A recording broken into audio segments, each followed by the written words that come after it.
Hello, everyone, for today's study. It is with great pleasure today we have our friends from the United States, Beatriz Lopes, which is with us already and will be facilitating the team Togetherness. We initially would invite everyone, ourselves, and all of those who may be coming and join us to our YouTube channel, Facebook, and also Web Rádio Fraternidade, that we may start our meeting today with a prayer that can help us to harmonize ourselves. And in that way, for those who may choose to close your eyes, that is okay. For those who may choose not to, feel free, whatever suits you best. So that we may observe our breathing, so that we choose to bring our focus back to ourselves, letting go any stress, and calming our minds and hearts for this unique and special moment that is granted to every and each one of us. Ourselves and all of those in the spirit who are also with us, protected and assisted by the good and enlightened spirits. We start this meeting expressing our gratitude. Gratitude for this unique moment of enlightenment, reflecting about the spirituality, about God's laws, the universal laws. Our gratitude for our reincarnation in this loving process of self-education through love that comes from God. We express our gratitude also for everything that we receive, for everything that we have, and even for what we don't have, understanding that we already have what we need in order to evolve, in order to grow, in order to expand, as brothers and sisters in humanity as we all are, learning a bit more about the laws of fraternity, solidarity, brotherhood, and therefore the law of love. Asking that the enlightened spirits may bless every and each one of us wherever we are, helping us that we can assimilate new ideas, reflect about them, and expand our consciousness through today's reflections. And in that way, we say thank you and start our meeting. Welcome once more, everyone, and welcome especially Beatriz Lopes for your time. We are very grateful that you are able to be with us. For those who don't know Beatriz, we go through in a very brief introduction. Beatriz Lopes has grown up in Spiritism, attending the Allan Kardec Spiritist Center of Danbury, Connecticut, since the age of 3. And during college, she attended the Long Island Spiritist Center. She has been involved in Spiritism by participating in study groups, giving lectures, delivering a speech at the United Nations, and helped to coordinate a youth Spiritist retreat. Bea graduated at Stony Brook University with a Bachelor of Science in Applied Mathematics and Statistics. Professionally, she works as a quantitative consultant. Beatriz, or Bea, as we kindly call you, be welcome. And us, all of us from the Spirit Psychological Society, are very grateful for this opportunity that you're sharing your time with us and developing the team today, Togetherness. And in that way, we hand it over to you. Thank you so much. Thank you for the introduction. And thank you all for being here today with me, talking about the importance of togetherness. So this is a topic that a few years ago, actually from March, right? 4 years ago from March, from the time we're in now, I think a lot of us did take it for granted that we were with people all the time. You went to the supermarket with a lot of people. You went to work with a lot of people. You had family gatherings and parties, and we just constantly were interacting with other people. And as we all know, when the global pandemic hit 4 years ago now, it changed things, right? It was shocking. We didn't realize how all of that close contact with one another could go away. And even the people who, the essential workers who were still going out there and working, helping all of us, even at work, had to isolate from one another, had to try and keep their distance. And it's something none of us could have ever expected. So I think now, when we're in this post-pandemic world, although COVID is still out there, now when we have these opportunities to unite together, even on virtual platforms, we're so much, we realize, right? We give it the value that it deserves, that, wow, we have the opportunity to be together. When we get to hang out with friends or hug a family member or do whatever it is that we love with other people, now we see the value in that and we appreciate it so much more. So this importance of togetherness, it's always been there, but I think recently in our lives, we've started to notice that even more, how important it is to be together. So today we're going to be diving into this topic and looking at it from the lens of Spiritism. So let me get my slides here. There it is. So to start us off, I want to tell you all a little story of this small village. So there was a small village where the main thing that everyone in the village did, the main produce, the main supply of that small village was their grapes. And from their grapes, they harvested the finest wine. So everyone in this town, that's pretty much all they worked on, in this growing of grapes, this harvesting of grapes, the production of this fine wine. And that really kept this town going. That's what they were known for. That's all that they did. And at the beginning of the harvest, the best time of the year for them, they had this celebration of they have this celebratory event in their town. And in this celebratory event, they all get together in the town square and they have sort of a party, a gathering, a celebration that another year of this wonderful harvest. That's, again, it's keeping their town going. That's what they kind of live off of. And one of the ceremonies of this village was that they would all bring a bottle of their finest wine that they produced, and all of these wines would get added together into a big barrel in the center of the town square. And so it's a big barrel full of wine, and then it would be kind of a ritual that they would then pour and all drink that wine. That's a collective harvest from all of the town's greatest products. And so it's getting time for the celebration, and there's one person who says, you know what? What if I don't bring it? What if I don't bring my finest wine? You know, that wine, I can sell it and I can make a lot of money for that wine. So what if I don't bring it? I know, I'll just bring a wine bottle, but I'll fill it with water. And with all of that wine, no one's going to notice that a little bit of wine is missing. It'll be fine, and I can sell my fine wine to continue to profit off of this wine harvest. And so the day of the celebration comes, and that's exactly what this person does. He brings his bottle of water. It looks like it's a bottle of wine, but it has water filled in it, and that's what he puts into the contribution of the big barrel in the middle of town. And they're having a great time celebrating. And when it comes time for that ritual, where they all pour from the barrel to all drink it and cheers to their wonderful work together, the barrel, once they open it, it comes out clear. There's only water inside of the barrel. What happened? Everyone had that same exact idea. Everyone had that same thought that no one's going to miss my contribution. It doesn't matter if I contribute it, everyone else will do it. So they all said, forget it. I'm going to just do my part, and I'll just bring water, and then I can sell my wine for profit. And what they realized in this moment is that even though they were all there together, they were all not thinking about that union, about that collection. They were just thinking, okay, my part doesn't matter. I'll just show up and it won't matter. But the truth is, we all matter. Every little piece of the puzzle matters.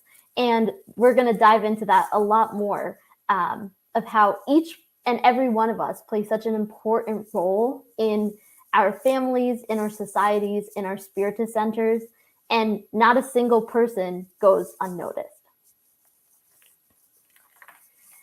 So when we look at the definition of togetherness, togetherness in the Cambridge Dictionary is the pleasant feeling of being united with other people in friendship and understanding. So what's interesting here is that it's not about togetherness as just being there with people, because the people in this small village, they were there, they were standing together, they were at this celebration together. But notice here the second part, a pleasant feeling of being united with other people in friendship and understanding. So it's not saying that we need to be physically with one another. It's saying that we're connecting with that person on a deeper level, on a friendship, on an understanding. And so that's what was missing in this town. Sure, they were all there coming together physically, but they weren't giving it their all. They weren't having that mutual understanding and friendship and bonding. So they were together, but they weren't having that feeling of togetherness. And so how about togetherness in Spiritism itself? So in the Gospel, according to Spiritism, there's a chapter that says the law of the Old Testament was personified in Moses. So what this means is that when we think of the Old Testament, even someone that is not Christian, when they think of the Old Testament, they might be able to point out that Moses brought the 10 Commandments and know some of those rules. So it's something that we very clearly associate with one another. It continues the passage and says, that of the New Testament in Christ. So the same thing that the New Testament we associate with Jesus. And again, even someone who might not be Christian, if you ask them about Christianity, what do they know? They will say Jesus. So it's that big association to this one person off of this work or this study, this religion. But then it continues and it says, Spiritism is then the third revelation of God's law. But it is personified by no one, because it represents teachings given not by man, but by the spirits who are the voices of heaven, to all parts of the world through the cooperation of innumerable intermediaries. So it's not saying that Spiritism is coming against those other two, right? It's building off of. So Moses came and he laid the foundation. And then Jesus came and added on to that, say, okay, you have some foundation, here's some more. And then Spiritism is just adding on again to give some further clarification. Now that you've had time to study Jesus's message a little bit, let's expand on that. Let's grow on that. So that's why they say here it's the third revelation. But it's not a single person. Unlike the Old Testament, the New Testament that we usually associate with one person bringing those teachings, Spiritism is the voice of the spirits. And it continues that thought in this next piece here. In a manner of speaking, it is the collective work formed by all the spirits who bring enlightenment to all mankind by offering the means of understanding their world and the destiny that awaits each individual on their return to the spirit world. So exactly, here it's saying Spiritism, it's the collective work formed by all the spirits. So it's not one person, it's these spirits working together in harmony. Again, that concept of togetherness. Not just one person, right? And it's different spirits, it's all over. And like it said in the paragraph above, the cooperation of innumerable intermediaries. So there's people all over, spirits all over, good spirits coming together to bring us these messages. And they're united on these teachings, on these beliefs, on these learnings that they're sharing with us, right? There's that union in the sense of helping us. Even if they're not physically together in one place, they're united in that mission to bring us these teachings.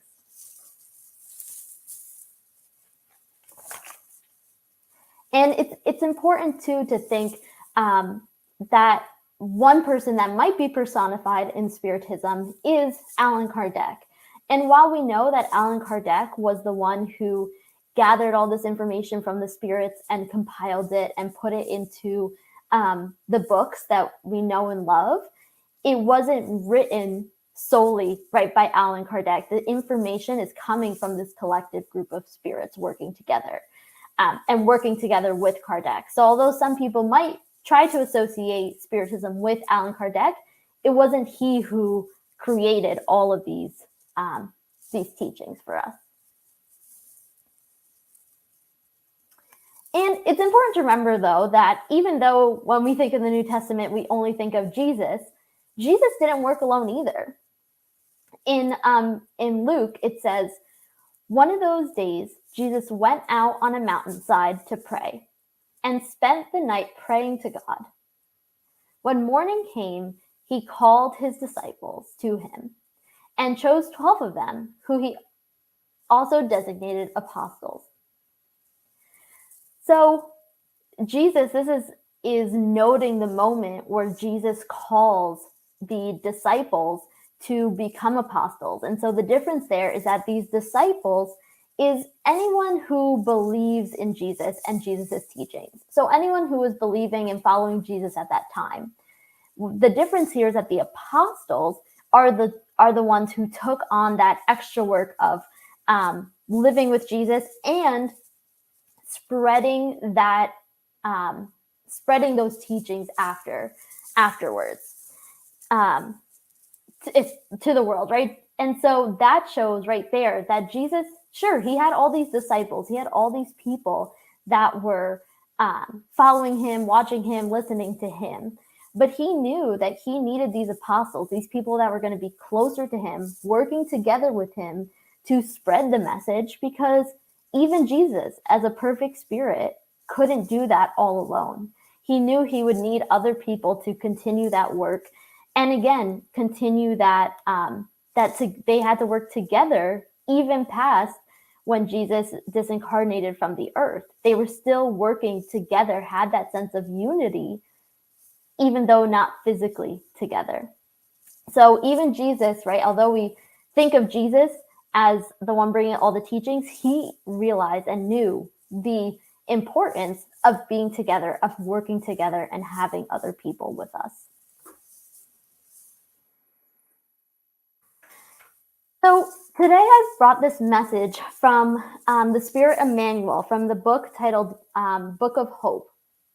And this book is actually in Portuguese only. So I've translated it and I've brought it here for us to kind of go through piece by piece. And it's very much in theme with togetherness. So I think this will be great for us to go through and break it down. So to start off the message, before the Spirit Emmanuel even gets into his message, he starts with two quotes, one from the Bible and one from the Gospel according to Spiritism. And I think that parallel right there is so nice, again, to show that connection, that continuity from the teachings of Jesus to Spiritism, right? Not going against each other, building off and continuing on the same topics. So the book here, the quote here from the Bible, from John, is, Father, I desire that they also, whom you have given me, may be with me where I am.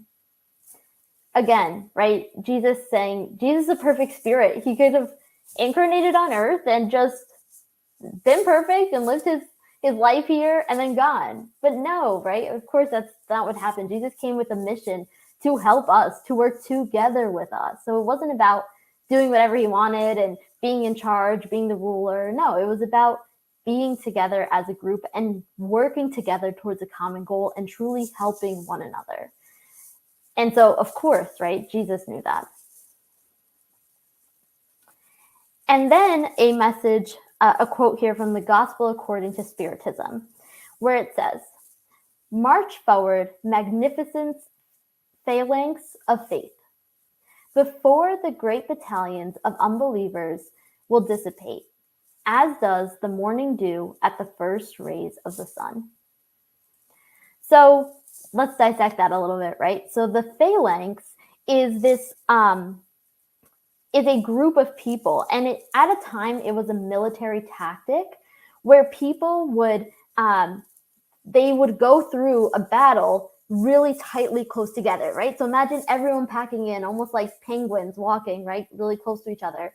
And so the idea was that since they're so compact and they're so close together, everyone working together, moving forward, not a lot could get in, right? They couldn't get hit, and they were able to keep pushing forward because they were so tightly knit in this charge. And so with that understanding, if we look back at this quote, when it's saying, march forward, magnificent phalanx of faith. So not talking about a military concept, but think about us all united, working that closely together with our faith, with our unity in Jesus and in Spiritism.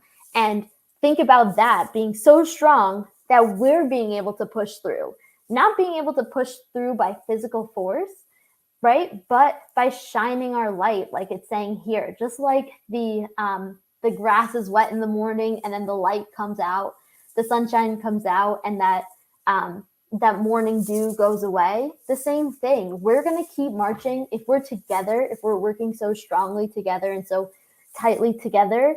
We're going to keep pushing forward and spreading that that joy and that happiness and that belief in Jesus's teachings and in what Spiritism brings us as well. So it's a very powerful thing here. Once we, look at some of the definitions, that if we're working together, we will conquer any obstacles in our way. And again, not in a military or a physical sense, but in that we can spread better our beliefs.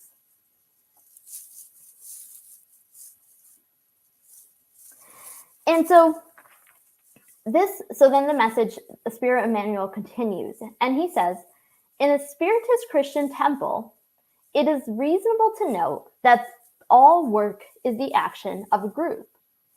So here what he's meaning by a Spiritist Christian temple is a Spiritist center, as we more call it today. So in a Spiritist center, when we're working together, everything is the work of a group. Each person is assigned to a precise task, each taking the role of a particular piece in the gear of service, without whose cooperation the mechanisms of the good do not work in harmony. So if you see these little gears here, we can think about that, right? Each person, we're one of those gears. If one person stops, the whole thing is going to stop. If you remove one person, that whole thing is going to stop. It's not going to reach the end to completion. So everyone has a specific task, but you also notice they're not the same. We don't have the same task. We don't have the same little pieces right there. But we working together, everyone in our individual roles in harmony, we will produce these outcomes. But if we're not in harmony, if someone's starting while the other person's stopping, then it's not going to move forward. We all need to be working together in harmony. Indispensable to be erased by the brilliance of the work. So you can't erase someone, again, right? You can't take someone out because all of that work is flowing together. Maybe, right, if someone is unavailable at the moment, you can replace a piece, but maybe that's someone's job, right? It's to be that replacement piece, and that's just as important. Think about a play. When you watch a musical, there's always understudies, right? And it seems like it's a less important role, but it is important because if something happens, if the main person gets sick or something happens and they can't be there, that understudy is needed. So even being a replacement piece for a specific role is very important. But removing that role entirely, the work would not continue. And so to support this idea of working together as a group, I brought here a quote from the Bible, from Mark, and it says, "If a kingdom is divided against itself, that kingdom cannot stand. If a house is divided against itself, that house cannot stand.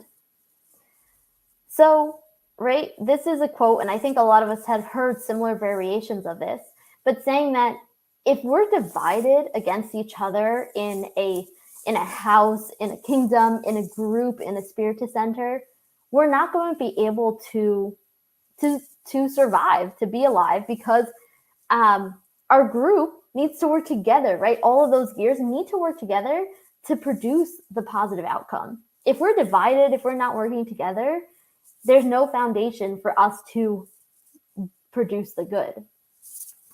And I think another place that we think of this, a similar phrase here, is when Abraham Lincoln, he used a variation of this quote during the Civil War, when he said, "A house divided against itself cannot stand." Meaning, right, because the country was literally split in two, working, fighting against one another and saying, we can't stand as a country, we can't move forward, we can't progress and promote positive outcomes if we're divided. If inside the country we're fighting against one another, what about everywhere else, right? What do we do about everything else? And I think this phrase has been used a lot throughout our history in that sense of we need to work together. We need to be together, or else we're not going to get anywhere. And it's important for us to think about that in our lives as well, because, right, think of a moment when that's been true for you. Maybe it's in a project at school, at work, at the Spiritist Center. We need everyone working together, because I'm sure everyone can think of a moment when the group was not working well together and it caused more problems, more misunderstanding. And even if we produced something, it wasn't our best. So this is a really important quote for us to keep in mind. And again, not only it just appears in the Bible, but has appeared in history various times. And so going back to the message from the Spirit Emmanuel, he says, in the case of electricity, various functions are gathered, but above all, the production of force is concerned. And in the use of force, the power plant is a spectacular of grandeur. So he's giving an example here, saying, like electricity. Electricity, when we think of it, we say, okay, we need something big to be powering this. And you look at the power plant, and there are these huge, right, mechanisms, all of this stuff going on to produce this electricity that we need. But it does not complete the entire process without the simple outlet. So that's great. It's great to have this big power plant, which actually I think we're moving away because it might not be so eco-friendly, but remember the time that Emmanuel is sharing this quote with us.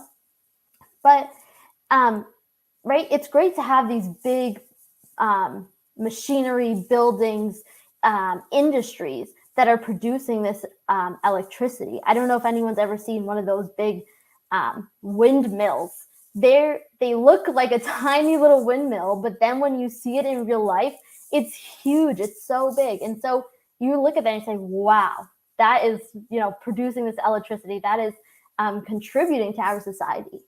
But that whole process would be useless if there wasn't a way for us to access it. If we didn't have all these outlets that we could plug into so that we could get that electricity. So again, even though some pieces of the puzzle might seem bigger and some might seem small, some roles might seem bigger and some might seem small, they are all important to the process. They are all needed for our process to truly succeed. And here's for just bringing another story from the book Seed of Good. So there was a father who was in the hospital, and he knew that it was approaching his time to disincarnate. He was very aware that, right, he wasn't going to make it in this corporeal life anymore. And so he had, I think, about 7 or 8 children, and he called all of them, and he said, I want you all to come here together and bring a stick with you when you come. And they are all, of course, going through a lot of emotions, but like, this is kind of strange. Why does he want a stick? But of course, they do it. Of course, they all go together with a stick. And so the father asked the youngest daughter to break her stick in half. And she goes ahead and snaps it right in half. And then he says to the other child, okay, you snap your stick in half. And again, the other child grabs it and breaks it in half. So then he requested them to give all of the sticks to him. And he got the sticks together and he tied them in a bundle. We can imagine almost like this picture here. He got all these sticks and he tied them together in a bundle. And then he handed it to the oldest son and he said, okay, break this bundle now.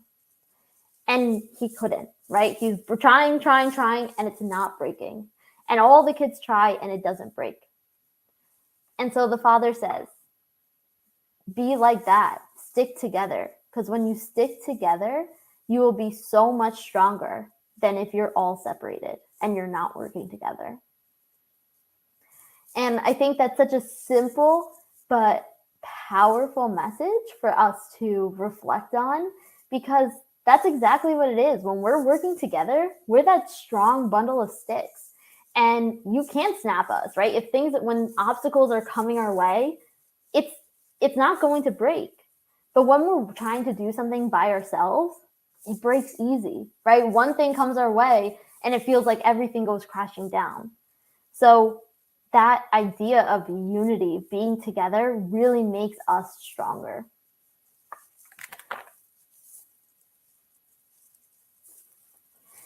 And so then going back to the message from the Spirit Emmanuel, he says, it's therefore necessary that we know how to recognize for ourselves what is essential to do for the decent outcome of an activity. So it's important for us to notice, okay, so what do we need to do? What are the pieces, right? If you're thinking about a play again, what are the roles that you need in this play? Guiding or collaborating. On certain occasions, the most important thing that is asked for us is, and here he's going to talk specifically about within the Spiritist Center, clarification tempered with kindness. So, right, some people at the Spirit Center, they might be tasked with having to clarify things, having to bring these teachings and help people understand when they have questions, but bringing it with kindness, right? No one wants to be told rudely that they're wrong and here's why. No, helping that person clarify, helping the person understand, but with that kindness and that care. Another role that happens in our Spiritist Center is patience and clear indication of the truth to the mind of the less understanding worker in the spiritual edification. So another role is, right, maybe people who are coming in new for the first time and have a lot of questions, have a lot of doubts, or they want to work, but they need some guidance. So someone there to orient that person, to be patient with all the questions, to give them the truth, to guide them on the right path, is also a really important role. So these are both very important roles that exist within our Spiritist centers. But at other times, the obligation more valuable than the circumstance asked for is working with a child, cleaning furniture, carrying a small load, and so much more. So yeah, there's those big people-facing roles sometimes, right? That it feels, oh, that role is really important. But it's also important that, okay, that person needs to go clarify with someone else. They need someone to be watching the children so that the children aren't getting injured or getting hurt or doing something wrong while they're having that conversation. Or when everyone goes home at the end of the day, there needs to be someone there that's cleaning up after the center to take care of it.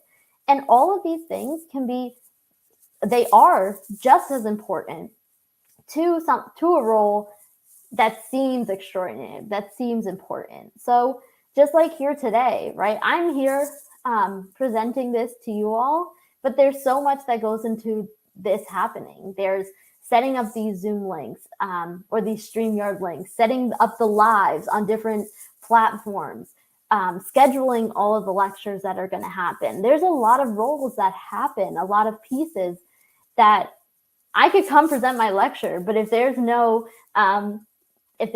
streaming, if there's no platforms to connect to, if there's no proper scheduling, then this wouldn't happen. So all of these smaller roles that we often don't see and we don't realize are happening are so important to the project getting completed. And one example that that comes to mind that I think luckily we're talking a lot more about now is with our food. I think a lot of us don't have, we have the privilege that we don't usually think about where our food is coming from. When we get to the, we go to the grocery store, we pick it up and we bring it home. We don't think about all of the work that goes into getting that food to us. And so when we think about it, there's farmers, right? If we're thinking about our fruits and vegetables, there's farmers, there's harvesters, but then there's also factory workers who are packaging it, right? There's also truck drivers who are bringing all of this produce around for us. There's people in the supermarket who then have to sort it and give it to us. So and so many more. So there's so many pieces there that go into getting us a carrot on our table. And one role that now we're starting to value a lot more is the role that the bees have to play in this. There's a lot of studies now that show that if we didn't have bees, like if the bees suddenly went away, instantly more than 50% of our produce that we usually see in the supermarket would be gone, because that's such an important role for our food to get to our table. So besides all of those people that are working towards this, that we already don't think about that and take it for granted, these little animals these little insects that sometimes we think of as pests and we want them to get away because we don't want them to sting us, are so important to our vitality and the vitality of the earth. So again, no matter how big or small, that role is important, whether we realize it or not.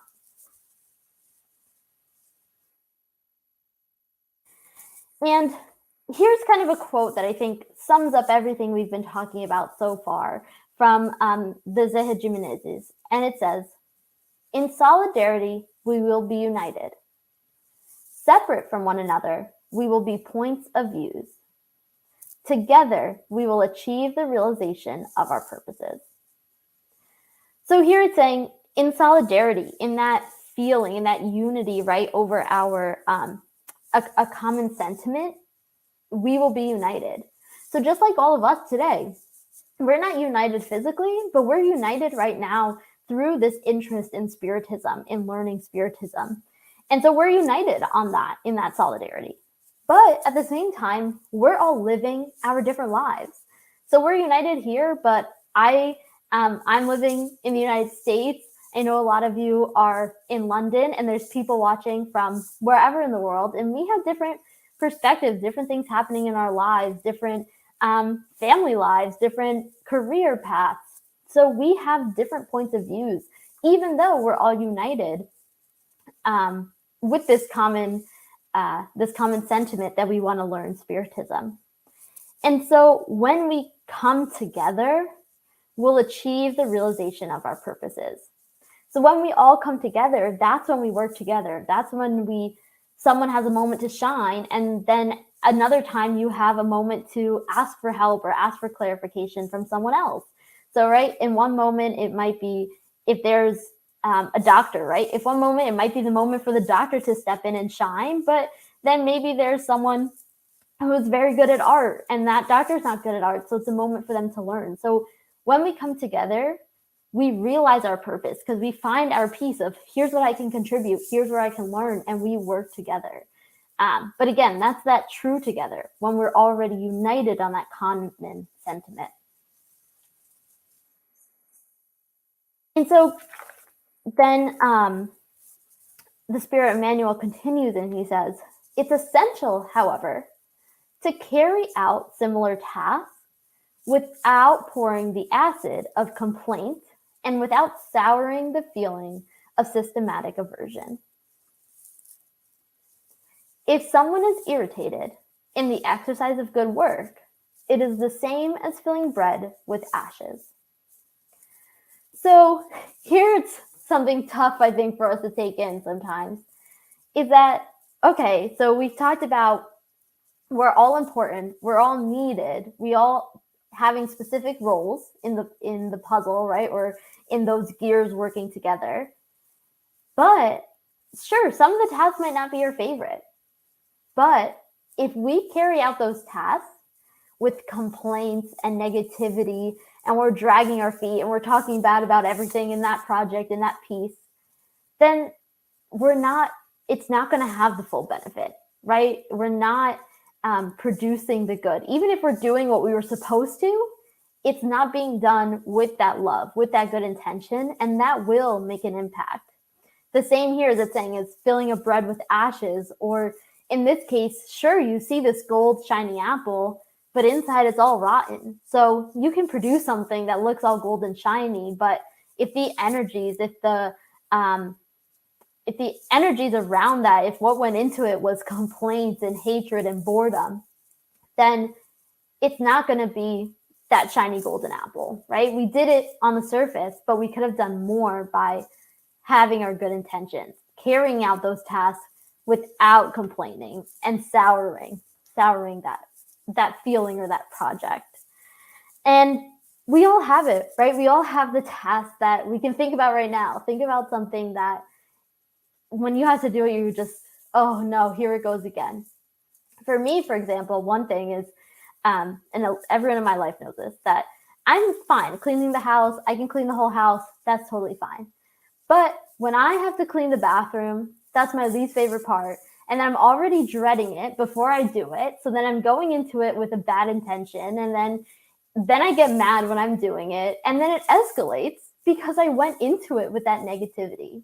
But it doesn't have to be, right? It's for the good. Although it's not something I like to do, it's for the good of myself, for my family, for others. So it's important that we do it. But it's okay if we don't like to do it.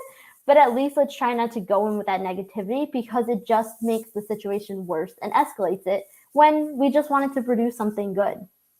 And it almost goes against like, what did I even do? Because at the end you feel so negative about it. And I'm sure we all have those in our lives. So it's important to try and, if we catch ourselves doing that, catching ourselves complaining about something that we don't want to do, try and take it back, try and regroup and try and go into it as positive as you can, even though that may be really hard.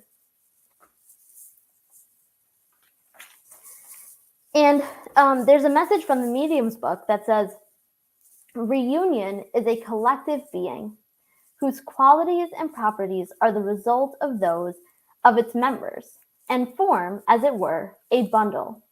And this bundle will have as much force as it may be homogeneous. So again, when it's talking about a reunion here, like a meeting, being together, is a collective being whose qualities and properties are the result of its members. So what we bring into it, if we're bringing in the negativity, but then if someone else is bringing in the negativity, someone else, then our togetherness is not going to be that positive. It's not going to produce that much positive work, because we're all going into it with that negativity already. So if we think back of the father teaching the children with the bundle of sticks, think about if they all got weak and rotten sticks. If they all got weak and rotten sticks, even as a bundle, that would break. It wouldn't be that hard to break. Even if there was a few rotten sticks, then it's probably going to bend a little, but not fully break, compared to if we have all strong sticks, if we're all bringing our best, that is not going to break. So that bundle, that togetherness, it's as strong as all of us and what we're putting into it. So it's important to think, going back to the story of the barrel of wine, right? We think like, okay, well, I can be a weak stick because everyone else will be strong, so it's fine. No, right? What if everyone else is having a bad day too, and everyone else is feeling like a weak stick? Then we're going to be very easy to be broken down.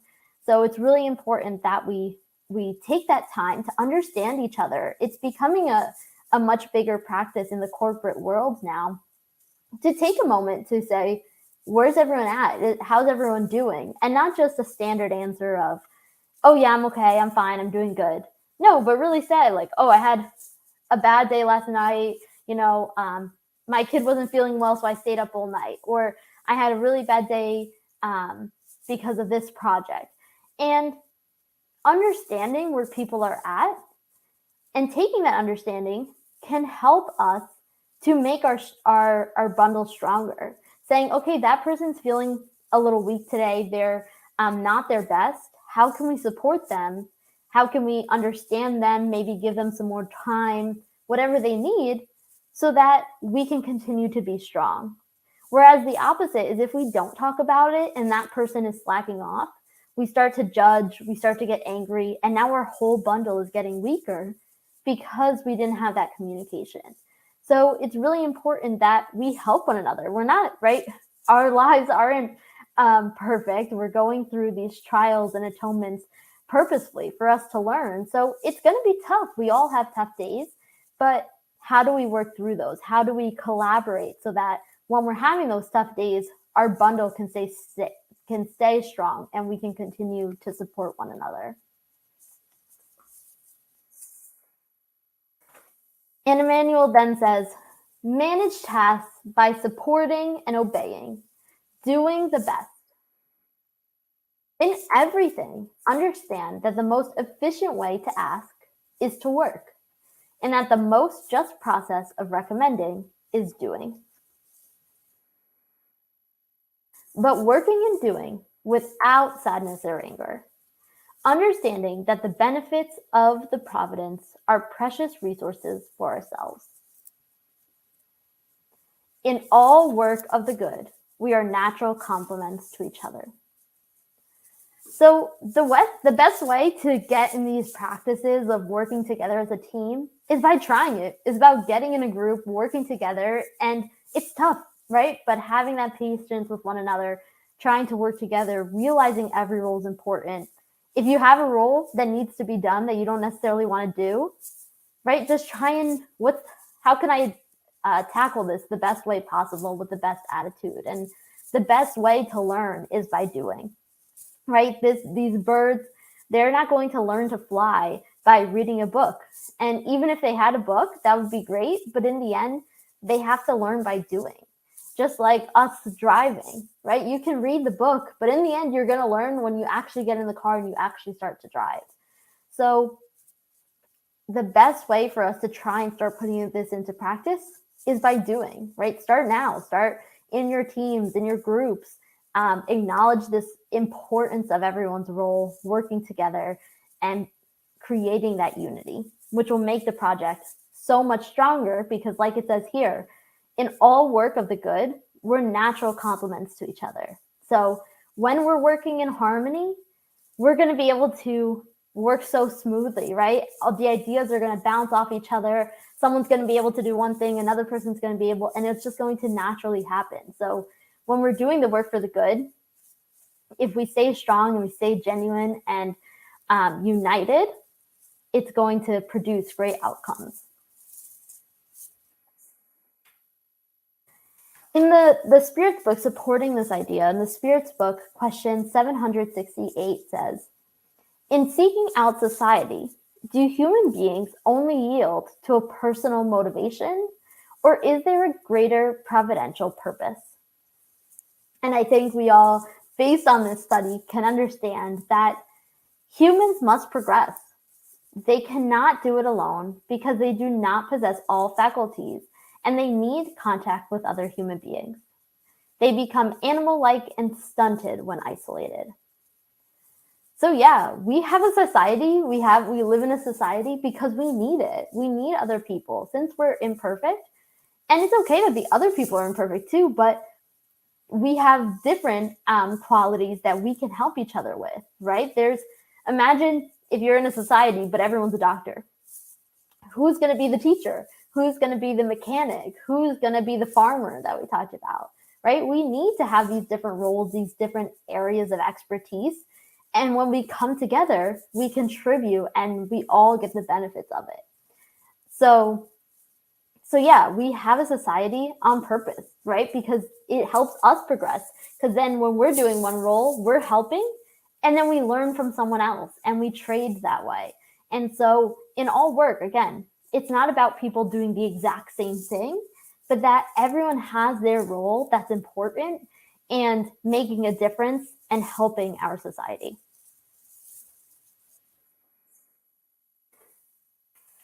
And so here too, now Emmanuel is going to wrap up his message. And I really love the way he wraps it up, talking about how the universe is sustained on the basis of a team. So even our universe is all working together. A constellation is a family of suns. One atom is an aggregate of particles. None of us seek unjustifiable prominence. In the direction or in the subordinates, we have the privilege of fulfilling the duty that life assigns us, discerning and elucidating, but helping and loving always. The heart, engine of organic life, works hidden, and God, who is for us the divine anonymous, throbs in each being without ever individualizing itself in the light of good. So I love the way that Emmanuel wraps this up, and he says, right, talking about the universe and nature and how even that is working together. Think about, we wouldn't have anything if the particles didn't work together to form atoms, right? We wouldn't have anything if these suns weren't working together, these planets were working together to create these constellations and galaxies and everything. So from the little tiny atoms to our big constellations and galaxies, the universe is working together, and it is the basis of a team. And nothing in the universe is seeking that unjustifiable prominence. They're not trying to be the best. They're not trying to be ahead. They're not trying to be the most important, because every role is important. That tiny atom is just as important as these big constellations.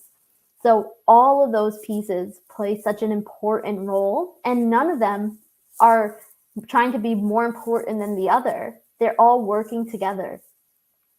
And help, like it says here, all of us helping and loving always. So it's not about being the top, the best, the biggest. It's about what's the role we can play and how can we do the best in the role that we have, in the abilities that I have. What can I do to give my best to this team, this group, this project, this Spiritist Center? And another point they bring here about kind of the universe and nature is our hearts. Our heart, right, the engine of organic life, works hidden. It's working all the time. And I would say it's very important for us.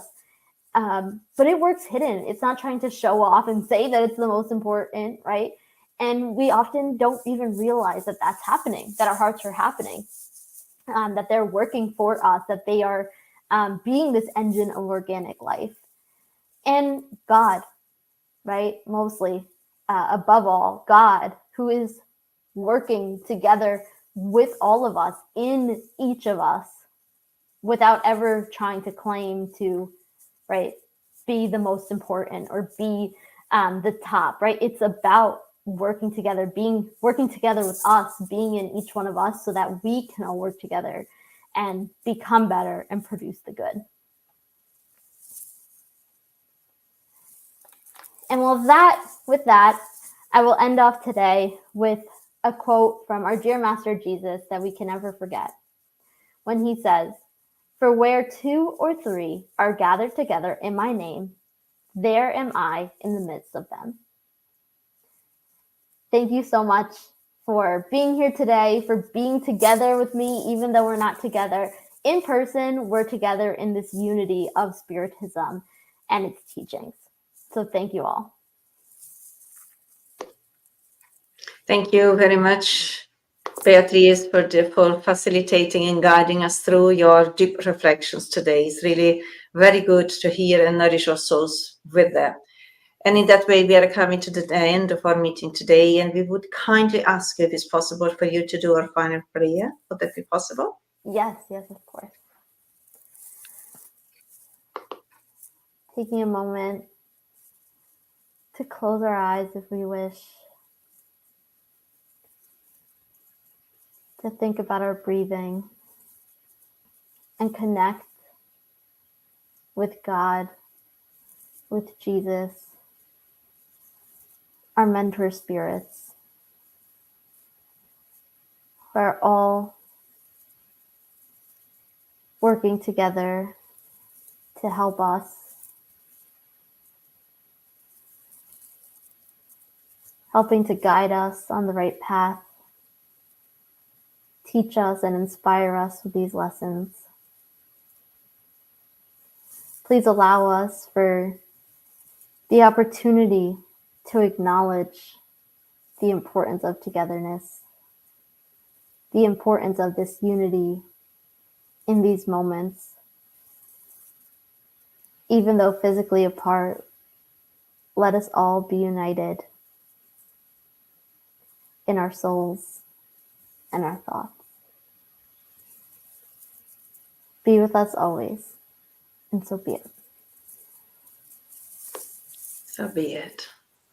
Thank you very much indeed for your presence, Beatriz, amongst us. And thank you also for all of those who have been with us and also may be with us later on through the video, which will be available of this talk of today. We appreciate your time. We are very grateful for that. And we hope that we will have other opportunities in the future.